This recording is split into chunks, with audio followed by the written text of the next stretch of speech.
There is a beautiful pamphlet that they have put together. The display has some very, very unique artifacts. Yes, because there is a story between the two institutions when they first got started. So I hope you enjoy this, and Dr. Floyd, welcome. Thank you. So Robin is going to be my technical assistant and advance my telephone. Not yet. Okay. Well, I'm glad we're not the editor, because this is going to be kind of awkward. Yeah. People do that during Oh, well, you know, I've given so many lectures, as Sue will tell you, in the past 3 months, that probably anybody who wanted to see me has already been there. So they're probably sick of hearing me talk. So, well, thank you all for coming tonight. As part of the celebration of the sesquicentennial of the University of Toledo, I recently published a book entitled An Institution for the Promoting of Knowledge, the University of Toledo at 150. It's right here on display, available on sale from the University of Toledo Press. And as I was researching my book, I came to realize that there are some events in the university's history that were pivotal in shaping its first 150 years. Today I want to focus on just one of those, the event which I believe is second only to the institution's founding and its impact on the university's history. That event is the construction of the Bancroft Street campus, which I have dubbed the Miracle on Bancroft Street. My talk this evening will focus on the first 60 years of the university's history and how and why the move to the Bancroft Street campus was nothing short of miraculous, and how it changed everything about the university, and I would contend also everything about the city of Toledo. But let's begin at the beginning. In my book, I call the founding in 1872 of what would become the University of Toledo an audacious dream based on a dubious premise. So let me explain what I mean by that. When Jessup W. Scott donated 160 acres of land near what was supposed to become a major railroad terminal as an endowment for a new university in Toledo, he did so because such an institution would be vital to the development of what he believed was destined to become the future great city of the world. The Toledo University of Arts and Trades, as it was called in the Articles of Incorporation drawn up by Scott and signed by 6 other trustees on October 12, 1872, was envisioned as a new kind of university, one focused on providing practical education to directly address the economic needs of Toledo as its commerce and industries expanded to meet its destiny. At the time the university was founded, Scott had been writing for nearly 40 years about what he saw as Toledo's unique attributes that would someday make it the largest and greatest city in the world. He based his theory on a careful study of topography, climate, demography, and other geophysical attributes of Toledo. While he may have truly believed Toledo's geographic location had all of the natural advantages to one day make it bigger than New York, London, or Paris, Scott may have also been influenced by the fact that he was, at the time of the university was founded, owner of much of the land in and around the city. If Toledo became the greatest city in the world, Scott's prosperity would grow along with it. And if a university helped to achieve that goal, it was worth that investment. Today we may laugh at Jessup Scott's dubious premise that Toledo could be the greatest city in the world. And we may cynically view his endowment of what would become the University of Toledo as nothing more than an effort to protect his land investments. But we must also admire him for his audacious dream, because while Toledo clearly never became his great city, without the university, Toledo today would be very different. Next slide. Let's consider the question of just who was Jessup Scott. Jessup Wakeman Scott was born in 1799 in Connecticut. He was gifted intellectually, and he became a teacher at a public school in New Jersey at the age of 16. He wanted to attend Yale, but instead enrolled at Union College, graduating in 1821. His early life was somewhat unsettled as he found it hard to find a rewarding and successful career. He moved to Georgia to take a teaching position after graduation, but there he became interested in the law. He was admitted to the Georgia bar at the age of 23.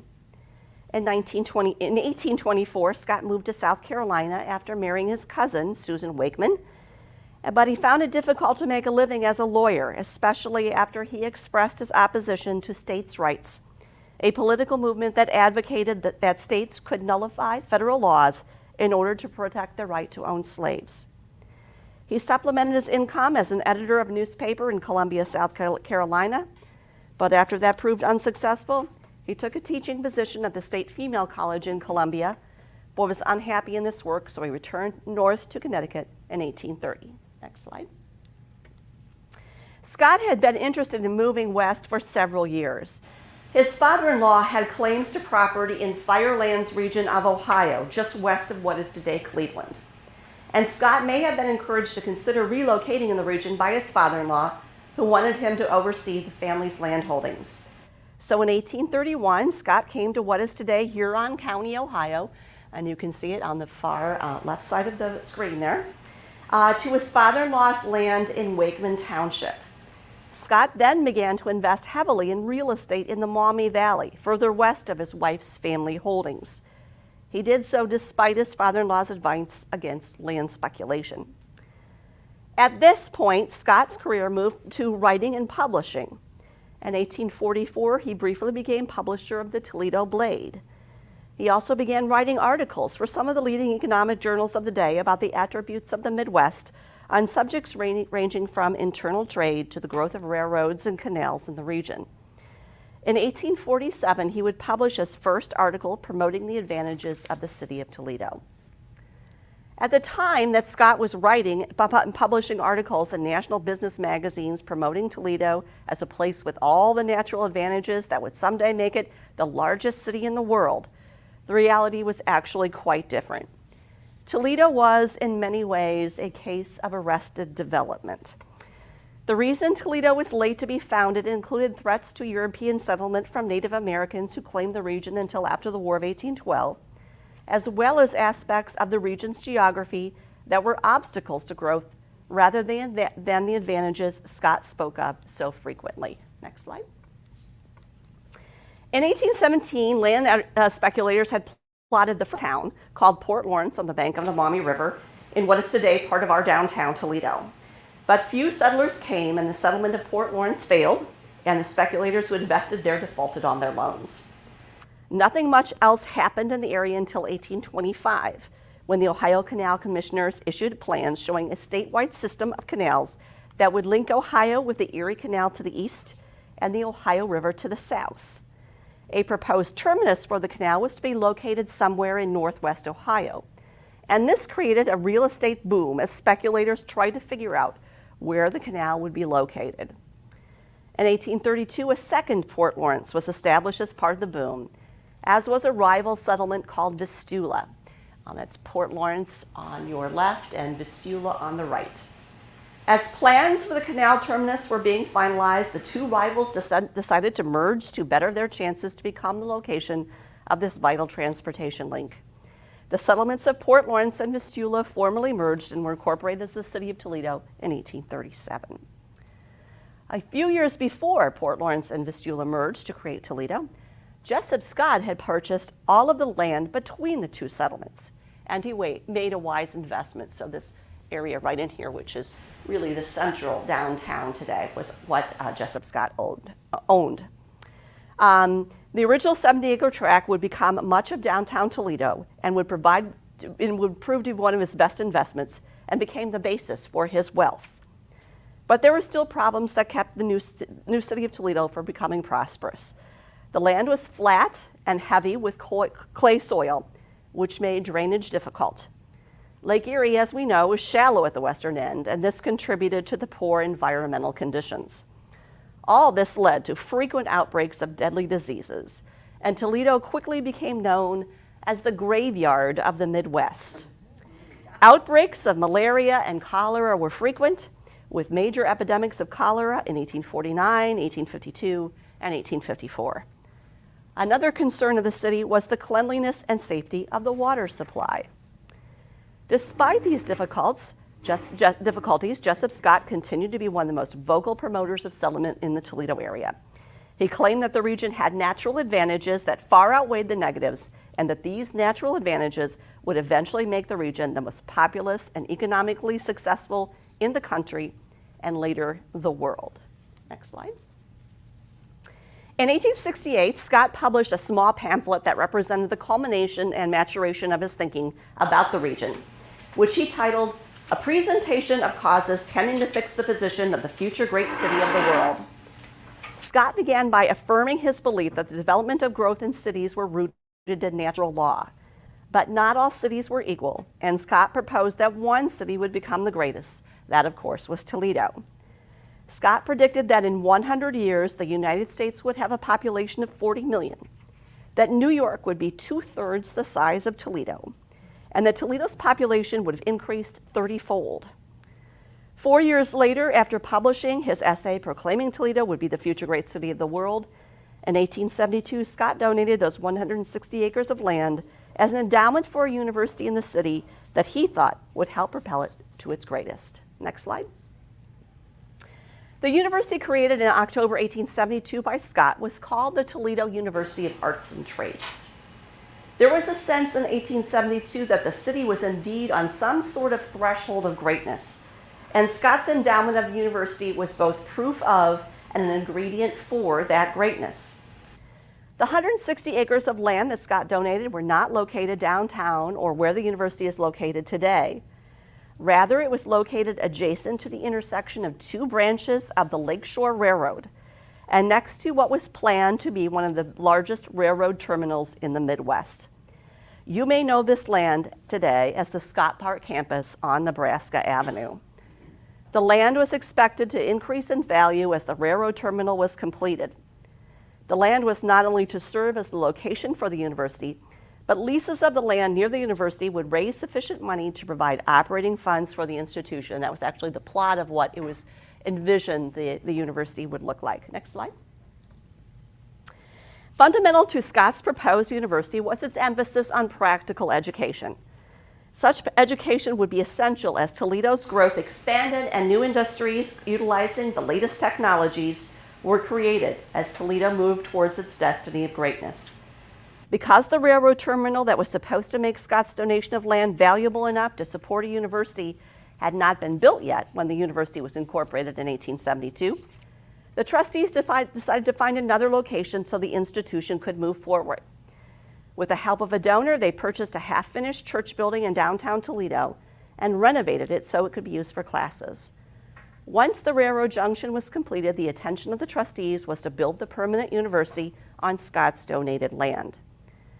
But the lands donated by Jessup Scott proved inadequate to support the university, especially after the Panic of 1873, the worst economic downturn of the 19th century.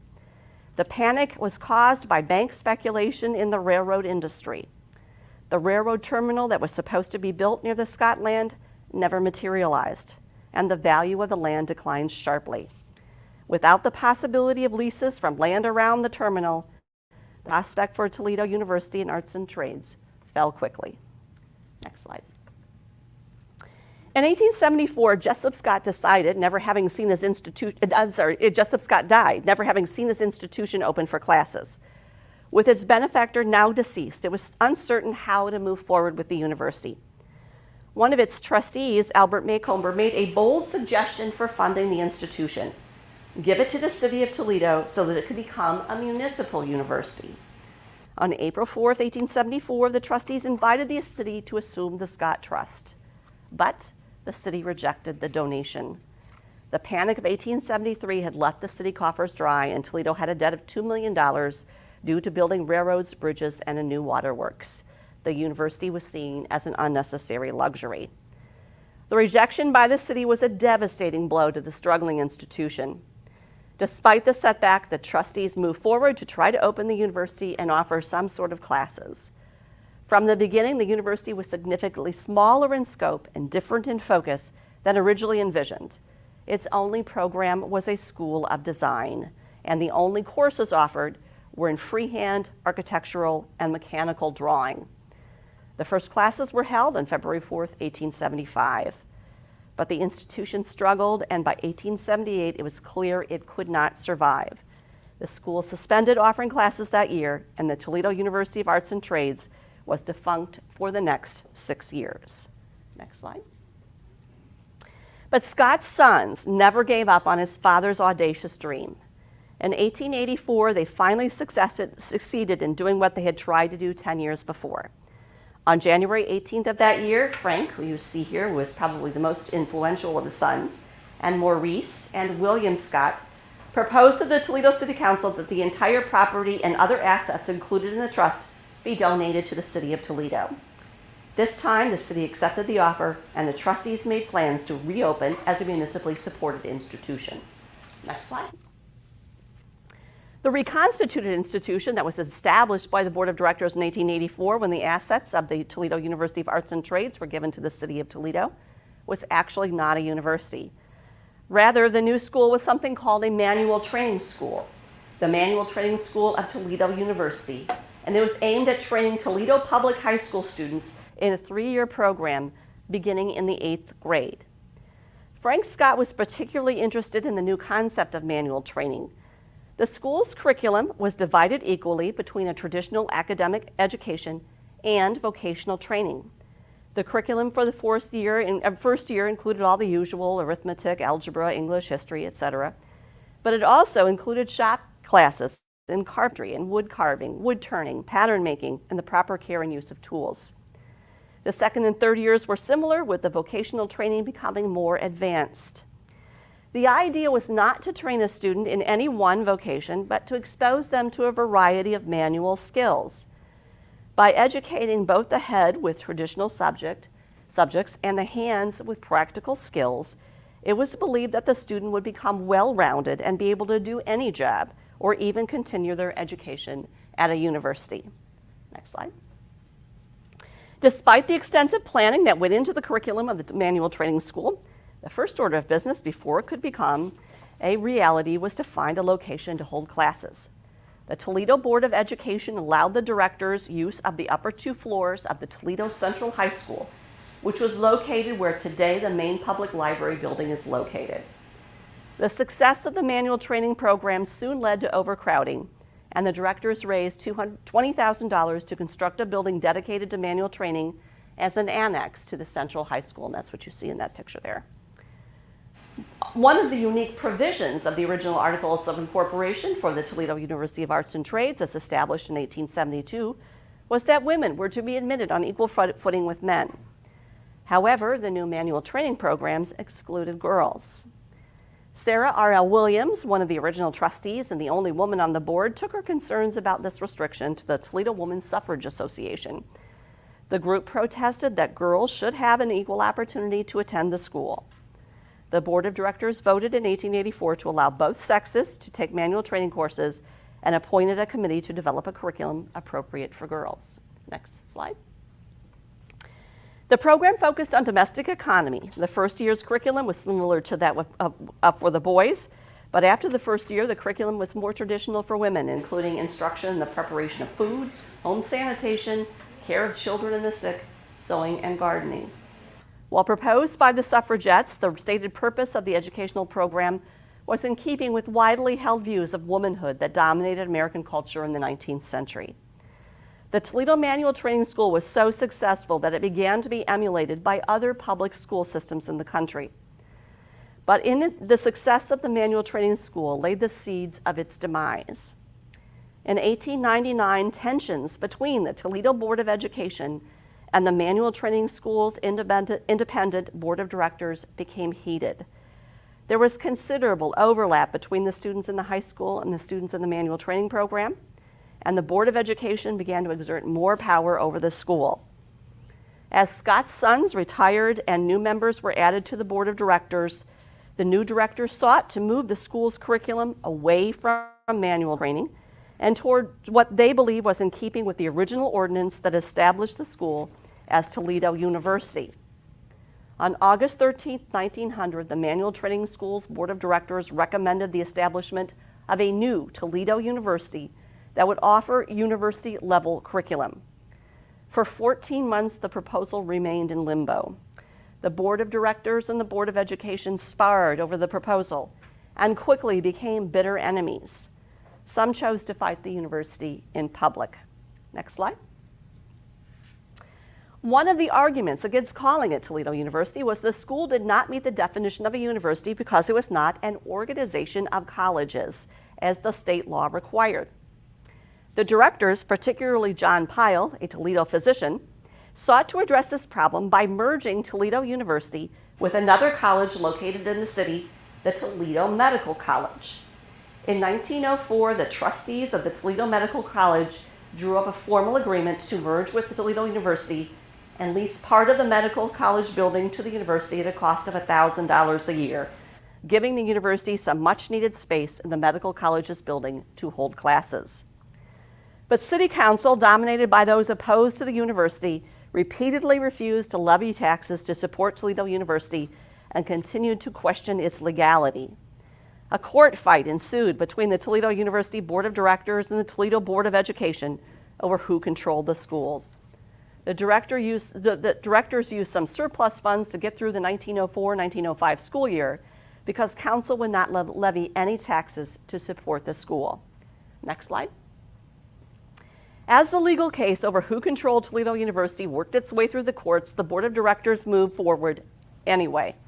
In July 1909, Jerome Raymond, seen here, was appointed the first president of Toledo University. Upon his appointment, Raymond created a College of Arts and Sciences, which joined the colleges of medicine, law, and pharmacy. The establishment of the college was key to the university's legitimacy, as it was charged with providing general education to all university students. The fledgling university also hired some impressive faculty to join President Raymond. Toledo University, as envisioned by its early leaders, was to be a university for the people, with its primary function to serve the people of Toledo. But even after hiring a president and assembling a faculty, Toledo's university's future was anything but certain. City Council continued to refuse to approve funds to operate it.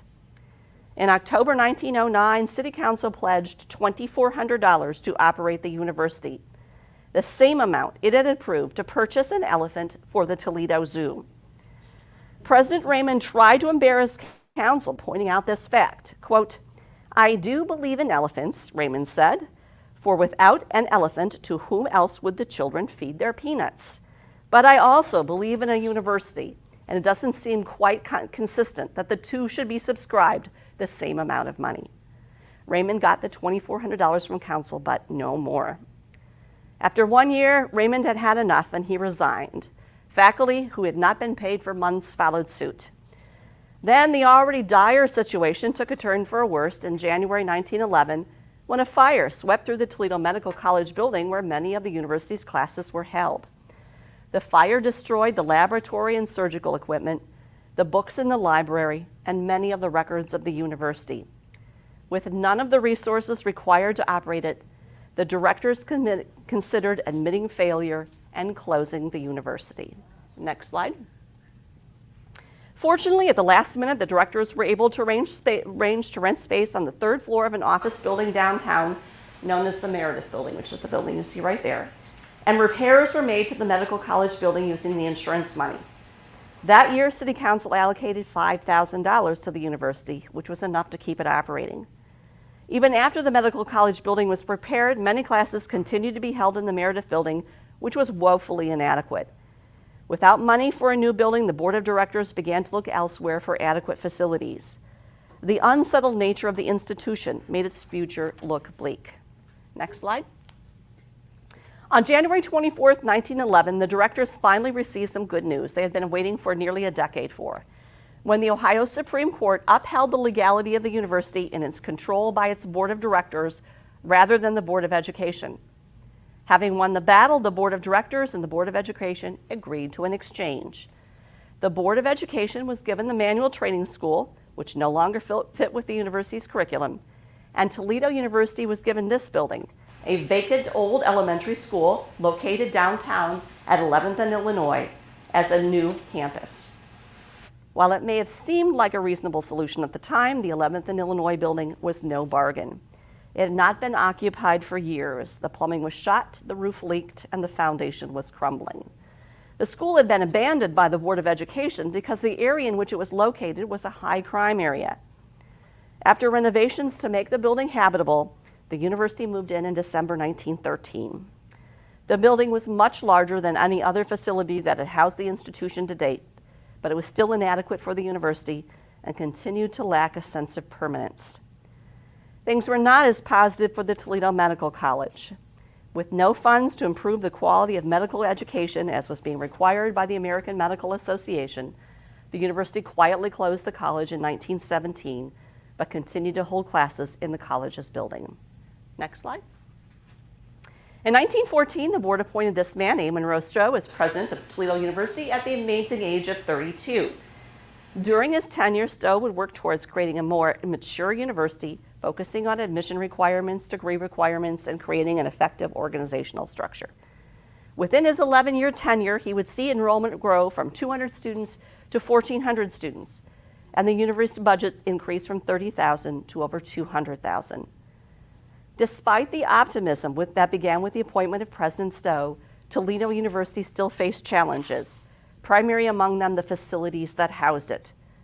The location of the 11th and Illinois building remained a problem, and female students avoided walking alone in the high-crime neighborhood. While the Toledo Medical Colleges had closed, science classes were still held in that building, which was over a mile from the 11th and Illinois building, requiring students to trek back and forth between the two. Next slide. When the United States entered World War I in 1917, Toledo University stood ready to help by offering classes for the war effort. A new federal program called the Student Army Training Corps was instituted at the university. About 150 men enrolled in July 1917. Women, too, were offered courses to train them to take over some of the jobs held by men who left to fight. Since World War I was the first war of the automobile era, one of the most interesting programs was offered by the Red Cross to teach women the operation and repair of gasoline engines. And you can see the women in the automobile training course right there at the top. Next slide. To house the soldiers in the Student Army Training Corps and to provide space for the automobile mechanics program, the city of Toledo began construction on 2 buildings on the original Jessup Scott land that had been donated back in 1872. This included a dormitory for the soldiers, and a machine shop where it hoped over 1,000 automobile mechanics could be trained. Since the buildings were built on the land that had been owned by the university since 1872, it was assumed at the end of the war that these buildings would be turned over to the institution. Additional classroom space was desperately needed by the university as enrollments continued to grow. While the dormitory building was completed as planned, the machine shop was not finished before the war quickly ended when an armistice was proclaimed on November 11, 1918. At the conclusion of the war, the 2 buildings constructed on the Scott farm were no longer needed for their intended purpose. The largest of the 2 buildings was little more than a shell and lacked walls, woodwork, or heating. With the university in desperate need for space for its growing enrollment after the war, in April 1921, President Stowe asked City Council for money to finish these buildings, which were being called the Science Building, so it could, the largest of the buildings, the Science Building, so it could house the science and engineering labs that had been located in the Medical College building. In addition, plans called for removing the 2nd floor of the dormitory that had been used to house the Student Army Training Corps and are renovating it into the gymnasium. So those were the 2 buildings on the Scott Park campus. Most of the university's classes moved into the renovated buildings on the Scott Farm off Nebraska Avenue in the fall of 1922. But the new campus was far from perfect. First, it was not centrally located, and it was the middle of a largely industrial area. There was no streetcar service to the campus. It was close to railroad tracks, and crossing the tracks proved to be both difficult and dangerous. Vagrants frequently hung around the university's buildings. And while the Science Building was certainly an upgrade from the downtown buildings, it was not designed to house a university. It looked every bit the industrial building that it had been intended to be.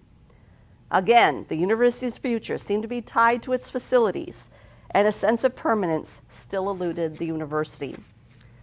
The board of directors seemed to agree that the Scott Farm campus was a temporary solution at best, and that the buildings did nothing to inspire students or the citizens of Toledo.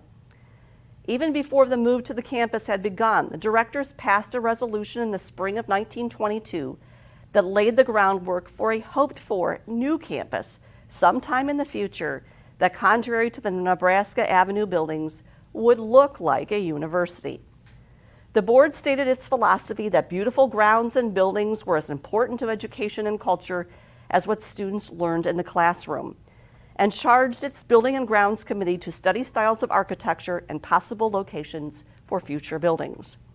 The committee was to, quote, seek the best and most artistic form of university architecture at the earliest possible time, with a view that the university will be an inspiration to the youth and a joy and pride to the coming generations in our municipality, unquote. In 1924, President Stowe, who had begun to have difficulties with both students and the faculty, reduced support from the city required budget cuts of 15% and an increase in faculty teaching loads. He also had to increase student fees. The faculty became concerned that the university's budget cuts would be an excuse to fire them, and they publicly criticized Stowe. In March 1925, Stowe contended that there was an organization of faculty working against him, and he turned in his resignation to the board of directors. Next slide. To replace Stowe, the board of directors voted to appoint John W. Dow to the position of president. But Dow's tenure was short-lived as he became seriously ill in May 1926 and died that month of pneumonia. Following the extensive search, the board of directors announced in October 1926 the hiring of Ernest Ashton Smith as the new president. In late December, Smith arrived on campus and attended a few meetings before leaving to spend the holidays with his family. On December 28th, it was announced that he had died of a heart attack. But even during this period of instability, the board of directors moved forward with one of the most important issues to face the university in its history, finding a new location. The directors appointed a committee to investigate what to do with the university's current properties and look towards identifying a site for a new campus. Next slide. In September 1927, Dr. Henry J. Durman, Dean of Administration, Vice Chancellor, and Acting President of the University of Puerto Rico, was announced as the new president of the University of Toledo. Even before he arrived to begin his new job, it was clear that President Durman would need to move quickly to find a new permanent home for the University of Toledo. That urgency was perhaps made even clearer to him when, on his first day on the job, he chased a car thief who had stolen a car right outside his window and with the help of students was able to capture him. To purchase the land needed and to build a new permanent campus that would convey a future for the institution, President Durman realized that the money would have to come from a taxpayer-funded bond levy. If the money could be raised, the location selected for the new campus would be critical, as it would dictate everything about the university's future, how it would look, how it would develop, and how it would impact the city. The new campus had to exude a feeling of permanence that none of the previous inadequate locations had done. Next slide. Dorman said it was the needs of the city that would be the primary driver in deciding where the university was located. Quote, "We must build a university which is to be permanent, one that will fill the needs of the city in 25 years as well as today," unquote. In April 1928, the board of directors said it wanted a bond levy to pay for the campus on the ballot that year. A special committee on relocation was charged with studying possible sites and making a recommendation. But quickly realizing the political risks that went in choosing a site, the committee decided to delay any announcement of where the university would be located until after the vote of Toledoans on the bond levy. A bond levy for $2.8 million was placed on the November ballot, which included $350,000 for purchasing land. The campaign for the bond levy was extensively planned. Students, faculty, alumni, and citizens divided up wards and precincts so that every single voter in Toledo was personally contacted and asked for their support. The campaign slogan made a direct connection between the university's future and the city's future. U of Toledo for you of Toledo. The university also sought endorsements from influential sectors of the community. Most comments focused on the demands placed on the university due to increasing enrollments, the small relative cost of the bond levy to individual taxpayers, and the potential impact of a new campus could have on the future of the city itself. On the eve of the vote, Toledo's mayor appealed to the voters' sense of greater good. Quote, "Let us have a university which we can, with pride, send our children, and to which we can look for educational leadership, a very essential attribute to a fast-growing metropolitan community. A vote for the university bond levy is a vote for a more enlightened citizenry, unquote. The campaign continued right up until Election Day, with students assigned to each polling place to hand out pamphlets supporting the tax levy as voters came to cast their ballots. The bond levy passed in November 1928 by a vote of 48,905 in favor to 38,477 opposed. Almost as quickly as the ballots were counted, the issue of where the new campus would be located became fraught with conflict. Everyone seemed to have an opinion. One proposed site was downtown, with the university to be housed in a high-rise building similar to the one that had recently been built at the University of Pittsburgh. Some, particularly those residing in the neighborhoods nearby, wanted the university to remain at the Nebraska Avenue site. The number of suggested locations quickly doubled from 19 to 40. At a meeting of the university trustees on January 1st, 1929, owners of 20 sites formally presented what they saw as their property's advantages to President Dorman, the mayor, and the directors. Next slide. Oh, no, that's okay. Among those presenting that day was the Reuben Realty Company, representing the owners of an 80-acre parcel known as the Rufus Baker Farm on West Bancroft Street. The natural attributes of the land were seen as particularly attractive for the new campus. Its gentle sloping hills, a creek that ran through the middle of it, and the location was adjacent to a new upscale residential development just then underway across Bancroft Street called Old Orchard. While the directors favored this location, they decided to bring in an outside consultant to guide them to remove any allegations of impropriety from the selection process. Lynn Bartholomew, a consultant from St. Louis, was hired to review the possible sites and make a recommendation. His report to the board of directors made it clear that the decision of where to locate the new campus was critical and had the ability to impact not only the university's future, but that of the city. His report began, quote, "The nature of the entire development, its progress, its contribution to the city as a whole in usefulness and beauty, now and for the future, will be determined largely by the success or failure of that choice," unquote. Bartholomew then carefully laid out his arguments for the Bancroft Street site. Considerations included how central the property would be to where potential students lived. The site also had to be of adequate size for the present and future needs of the university in one location, not scattered around the city as was then the case. Bartholomew said, quote, "Other things being equal, the best possible neighbor would be either a large public park, an impressive public buildings group, or a quiet, high-class residential neighborhood. In addition to access, sufficient area, and companionable neighbors, it should also, if possible, offer many natural advantages in topography or special beauty in the property itself," unquote. Next slide. Bartholomew described the property in this way. It seems to divide itself into 4 different levels. The portion along the street, constituting perhaps 1/4 of the plot, recedes gradually. An abrupt drop brings one to a beautifully wooded area with a broad widening stream known as 10 Mile Creek. Beyond the stream, the land undulates to heights that correspond possible to the level of Bancroft Street. The area along the street should give an opportunity for an imposing building group, with the administration building as the center perhaps, and commanding interest and attention from the approach along Bancroft Street. It would be of adequate acreage, set in the heart of a fine residential part of the city, and would be a source of pride to both students and citizens, and would serve as one of the notable showplaces of the city of Toledo," unquote. The directors accepted Bartholomew's recommendation, paying $275,000 for the Baker farmland. The groundbreaking ceremony for the new campus was originally planned for November 1st, 1929. However, 2 days before the planned event, a day that became known as Black Tuesday, a crash in stock market prices on Wall Street wiped out billions of dollars from the U.S. economy, signaling the start of the worst economic depression of modern times.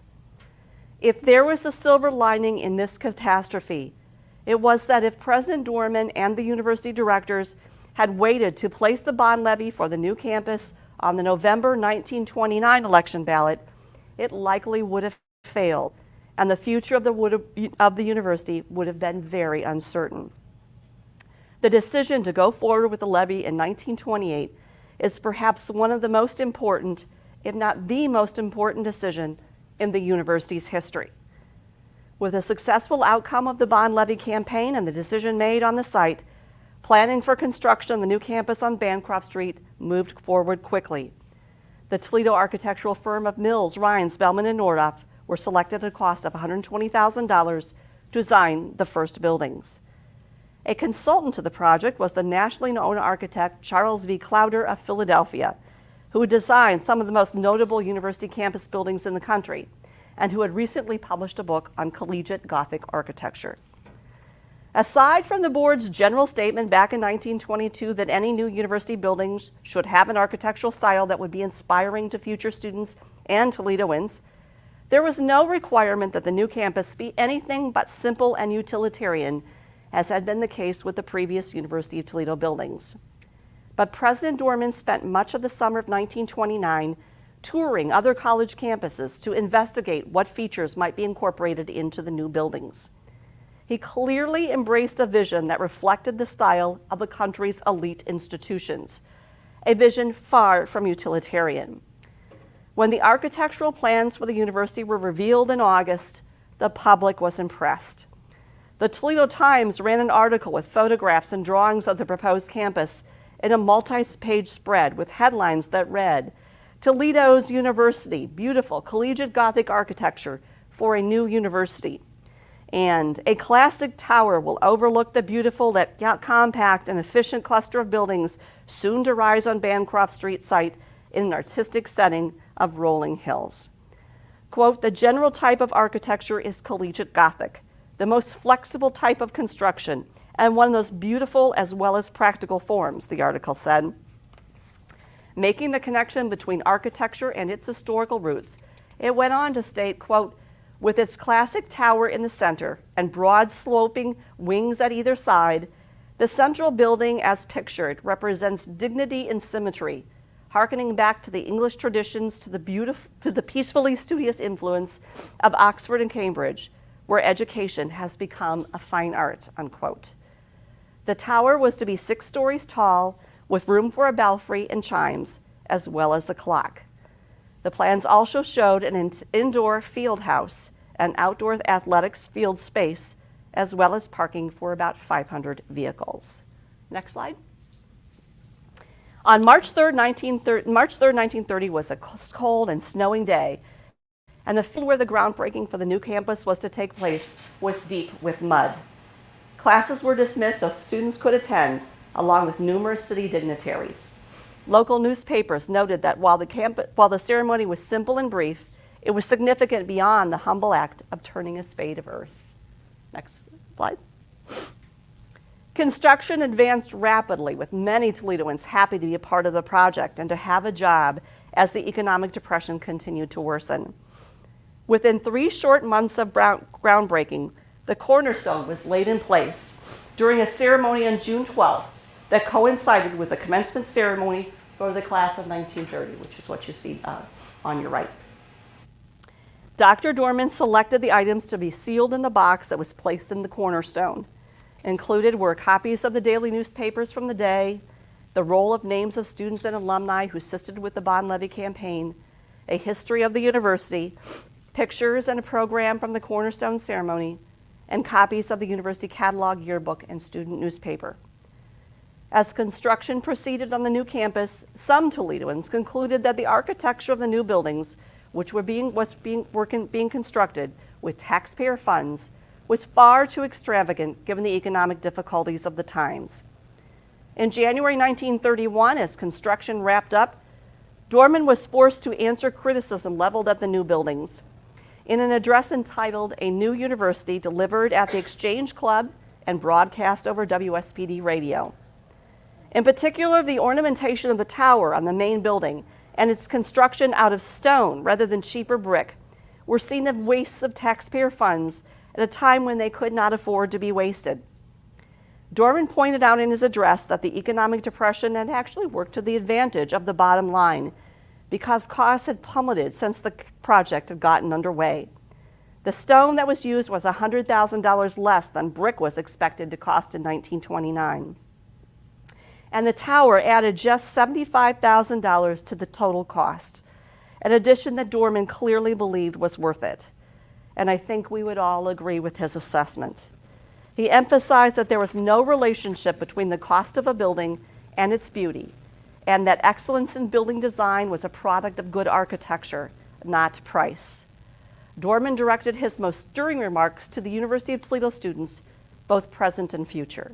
Quote, "We believe that you are going to respond to the challenge of a beautiful environment, that the traditions which have grown up about this noble architecture will stimulate you to greater effort in learning and to finer decorum, and to a deeper resolve to use your education to further truth, justice, and beauty. This is our faith in you," unquote.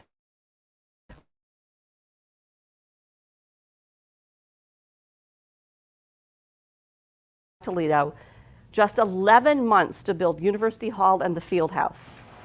The exterior stonework was impressive, particularly on the 205-foot tower, with a large gargoyle flanking each corner. A beautiful auditorium that could seat 800 was at the center of the building. The directors approved spending nearly $3,000 for a bronze clock to be placed on the tower. When completed, University Hall had 337 rooms, including 64 classrooms, 50 labs, 65 offices, 4 vaults, and a library. There was enough room for 2,000 full-time students and 4,000 part-time evening students. The main entrance was through a portico with a door on each side that led directly into the president's and vice president's offices. The library on the 5th floor was furnished with massive walnut tables with carved legs that reflected the architecture. The field house could also be used for convocations and commencements. The last day of classes on the old campus was January 29, 1931, with the first day of classes at the new campus scheduled for February 10th. Between those dates, all of the equipment, furniture, records, library books, and laboratory apparatuses had to be moved out of the old buildings and into the new building. Next slide. Over 5 days in the middle of February, President Dorman hosted an open house so that Toledoans could come to see their new university. Some 60,000 of them took him up on his offer. So many people came that not everyone could be accommodated. The new university was one bright spot for Toledo that year. As the Great Depression deepened, banks closed, factories shut down, and people stood in line for food handouts. The beautiful new campus on Bancroft Street provided some hope that the future for the city would be better than the present. Today, too many of us, I think, take these beautiful buildings for granted.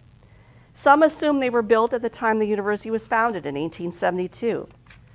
To realize that they were built in the middle of the Depression and that they were paid for by the citizens of Toledo who showed their faith in the future of the struggling institution when they themselves were struggling makes them all the more impressive. University Hall is probably the most recognizable building in Toledo and one of the most beautiful examples of collegiate Gothic architecture in the nation. To this, we owe thanks to President Dorman. Today's University of Toledo is perhaps, more than any other leader in our history, his legacy.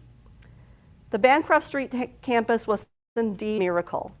The University of Toledo, founded back in 1872 as a dream of Jessup Scott, had survived against all odds. It had been housed in a church, a building attached to Toledo's high school, a condemned elementary school, a defunct medical schools building, an office building, and a dormitory and industrial building left over after World War I. The buildings on Bancroft Street, with their architecture that harkened back to the great universities of Europe, were remarkable not only for their beauty, but also for their symbolism of permanence. The University of Toledo was no longer an institution that seemed on the verge of folding or a source of embarrassment for the citizens of Toledo. It was instead a real university and one with a future. Next slide. So thank you very much. I'm happy to answer any questions you might have. Yes. What became of the theater in New Hall? That is now, it's still there. It's named Dorman Theater. It's right if you come in the main entrance of the university off of Bancroft Street, right into the big tower. You walk in there. It's a big theater. It's as beautiful as that slide was. And it was named for President Dorman because, among other things, he was an actor, and he directed a student production of Hamlet in the theater right after it opened. And then, unfortunately, he passed away within a year. He contracted strep throat and died of sepsis caused by, because of course there were no antibiotics at the time, so they named the theater after him. So it's where today there's a lot of theatrical productions and big speeches and special events are held, and it still looks, it was renovated a few years ago and restored back to as it looked in that picture. Well, my sister and I are both UT alumni, but neither of us remember the theater. Really? I remember hearing of it. Oh, see, yeah. Well, it's on the third floor of University Hall. Just walk in the front door, and there it is. Any other questions? Yeah. Where was the library located in The library was on the fifth floor. If you know where the English department was for many, many years, that's where the library was. And at one time, the library had painted across the back walls big murals of historical scenes of the city of Toledo, and they were painted by WPA artists. Unfortunately, the librarian, Mary Gillum, hated them, and so when they moved the library into what is today Gillum Hall, they apparently, quote unquote, tried to remove them and move them over there, and they crumbled into a million pieces. So there you go. But yeah, it's on the fifth floor of the University Hall. Yes? Barb, you gave a lot of numbers, and I wasn't sure, what was the cost of the building? Well, it was $2.8 billion minus $275,000 for the land, whatever that comes out to be. So that was University Hall and the field house. Okay. So about $2.5 million. I just want to comment on all the new buildings and everything that's been put on. I mean, they have done a beautiful job with the stone, and everything coordinates. It's just wonderful. I think you're absolutely right. It's unusual for a university to have that sort of consistency in architecture, and I think that it makes the institution even more beautiful. And I think again it's another example of just how magnificent that University Hall is. It is just, if you have time sometime, I always tell people, if you have a few minutes or you live in the area or you just want to get some exercise, go over there and walk around the building. You cannot believe all of the things that are part of it that you probably have never noticed, including if you stand there at the base of the tower and you'll look up, you'll see these big gargoyles that are, I don't know how massive they probably are, like this, but they look like this at the top of the tower. And they're on each corner of the tower, and they're just magnificent. And that's just one example of all the little people and gargoyles and critters and things and niches and all kinds of interesting things that are part of that building. Any other questions? Yes. Where was the Toledo Medical School that burned down located? It was at the corner of Cherry and Page, down near where St. Vincent's is today. Yeah. Any other questions? Well, thank you all for coming. I really do appreciate it. You're welcome. How can they get your book? I'm sorry? Where can they find your book? You can buy the book through the University of Toledo Press website, or the bookstore, not Barnes & Noble, but the other bookstore on Bancroft Street, on that little strip of stores there by the entrance to the university. They have it there, but yeah, you can buy it in either of those places. So. Is the exhibit open when the library's open? Yes, and it's right now. Yes, it is 8 to 5 Monday through Friday. I'm free. Yeah. It's very well worth it. There's parking right there. You just put your credit card in and you walk in, and it's absolutely worth it. And for how long will it be available? I think it's through the summer. I think that Through August? Yeah, through August. Okay. Yeah. The centennial, sesquicentennial celebration actually goes through July, and then I think that exhibit is going to, or it ends in July, and the exhibit I think will be on for the rest of the summer. Library? It's in Carlson Library on the evening campus. Yep. And before you leave, make sure you get a postcard that indicates what our next event is. It's going to be a walking tour at Woodlawn Cemetery on June 8th. It's called TPS, The Past Speaks. If you get that. I will be leading that walking tour. It will have the very first teacher ever in TPS, one of the first African American students to graduate that went on to national fame. Yes, and it's a bunch of interesting first people in TPS. So I encourage you to take a card. We've got some tours coming up. I'm going to do a selfish plug here. This has nothing to do with TPS, but if you like architecture, there is a Westmoreland walking tour this Saturday at noon in Westmoreland. And then on May 27th, there's a walking tour at Calvary Cemetery. We're meeting at the entrance of the door. And the last part of that tour will include the dedication of a new headstone for the orphans of St. Anthony's. So we've got a lot of different things going on. If you need more information, just say me. But thank you so much for coming.